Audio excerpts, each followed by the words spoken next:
வணக்க நேயர்களே, எனக்கு இப்போ பீட்ரூட் கிடைச்சிச்சு. பீட்ரூட்டை வச்சு உங்களுக்கு வந்து பீட்ரூட் கோலா உருண்டை செஞ்சு காமிக்கிறேன் வாங்க. பீட்ரூட் கோலா உருண்டைக்கு தேவையான பொருள் வந்து பீட்ரூட்டு 1 கப்பு, அரை கப்பு பொரியலை நுணுக்கி வச்சுருக்கேன், 1/4 கப்பு தேங்காய், ஒரு பெரிய வெங்காயம் கட் பண்ணி வச்சுருக்கேன், 4 பச்சை மிளகாய் கீரி வச்சுருக்கேன், இஞ்சி பூண்டு பேஸ்ட், கறி மசால் பொடி, சோம்பு, புதினா, கருவேப்பிலை, கொத்தமல்லி, இவ்வளோ தான். இதை வச்சு நம்ம இப்போ பீட்ரூட் கோலா உருண்டை செய்வோம் வாங்க. ஃபஸ்ட்டு அடுப்பு பற்ற வச்சுட்டு கொஞ்சோண்டு எண்ணெய் ஆயில் ஊற்றிக்கிறோம். இந்த அளவுக்கு ஆயில் ஊற்றினா சோம்பு போடுறோம். சோம்பு போட்டு வதக்குறோம். சோம்பு போட்டுருக்கோம். சோம்பு பொரிஞ்சிருச்சு. அடுத்து கீரியை பச்சை மிளகாயை போடுறோம். அடுத்து அறுத்து வச்ச வெங்காயத்தை போடுறோம்.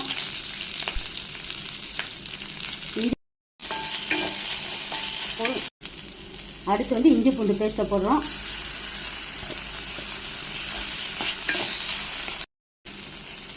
கறி மசால் பொடி அதை போடுறோம்.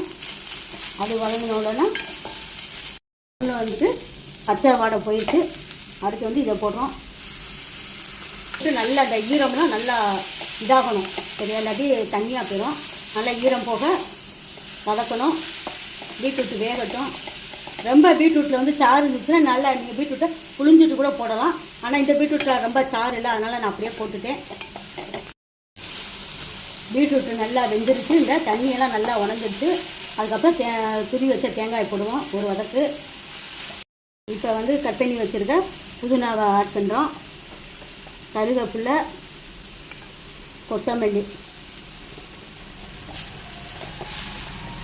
ஆற வச்சு மிக்சியில் அரைச்சிட்டு வந்துடுங்க.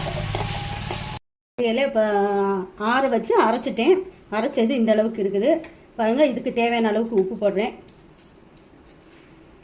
1 கப்பு பீட்ரூட்டுக்கு அரை கப்பு பொரியலை சொன்னேன்ல, இப்போ அந்த பொரியலை போடுவோம்.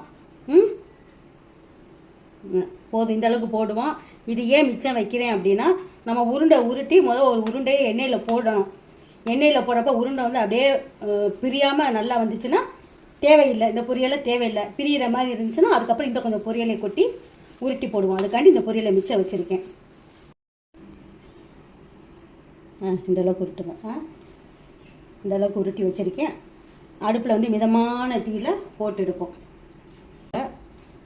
கொட்டிட்டு நல்லா இப்படி பரப்பி விட்டுக்கோங்க. பரப்பி விட்டுட்டு ஒவ்வொரு உருண்டையாக எடுத்து சும்மா ஒரு பரட்டு அப்படி பரட்டி வச்சுக்குவோம்.